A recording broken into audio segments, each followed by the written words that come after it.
Continuing on his travels now on BBC One, Michael Palin reaches an unrecognised corner of the new Europe.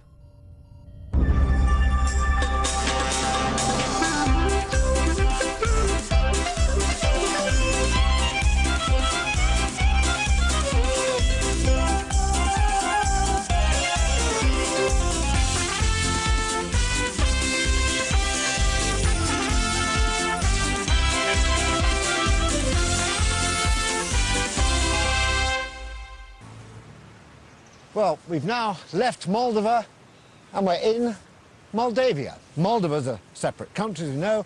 Moldavia is a part of Romania. It's confusing, I know, but it's very, very beautiful.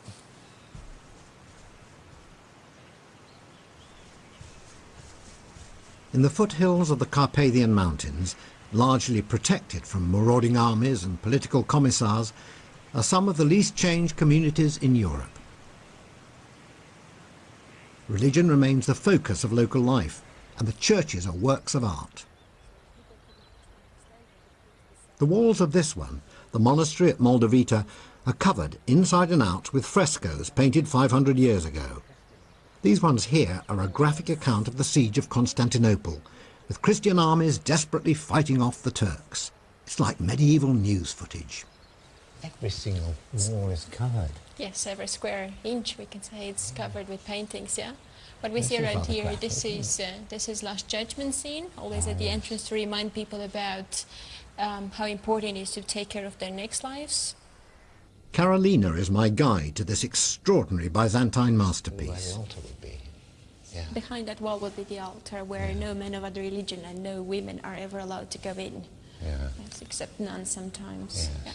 And the wall here is called the icon wall, or the iconostasis, which is one of the most marvelous parts of this church, basically. Is that gold leaf or gold? Yes, or? it's gold, yeah. It's carved in wood and it's covered with gold. Yeah, yeah. And they're still working? And they're still working on it, yes. Gosh, they've been painted and, yeah, so much detail, so much time-consuming. How long have they been working? Just over 15 years now. Seems it's about €700 per square meter to clean it. For centuries, this has been a hidden gem, but in the new Europe, it could be tourist gold.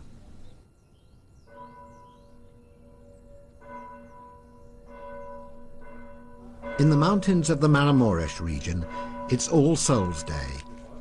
And if evidence were needed as to why communist atheism made so little headway here, look no further than this churchyard.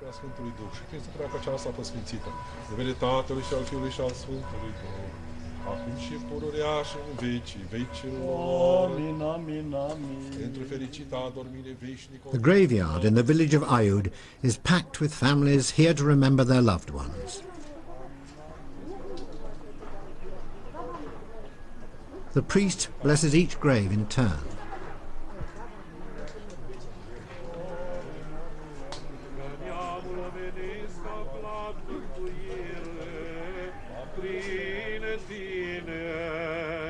Candles are lit and bread specially baked.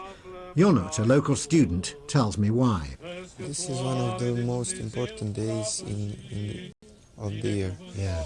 Because this is the day when we celebrate death. Right. Remember the dead. Yes, just like we celebrate the birth, the wedding, and this is the day when we remember the dead. Alleluia, alleluia.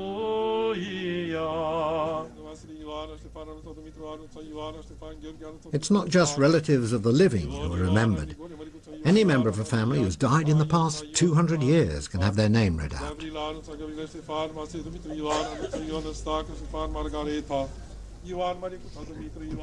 It's a touching image of the power of remembrance and continuity, and surely helps to make the work of the Grim Reaper seem a little less grim.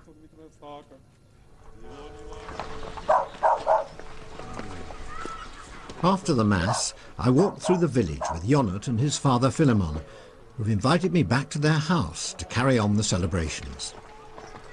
Meanwhile, with the dead remembered, the living go back to work.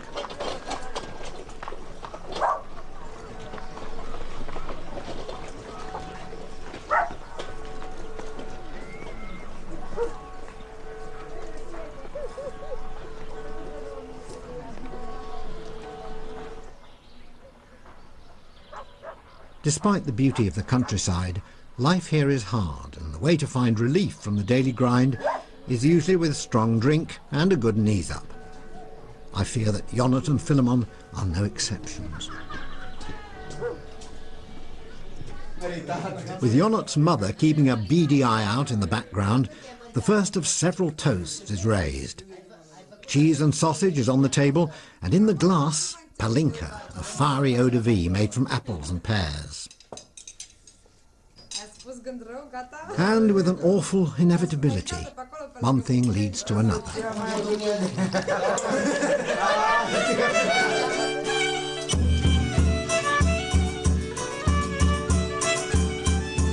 And another.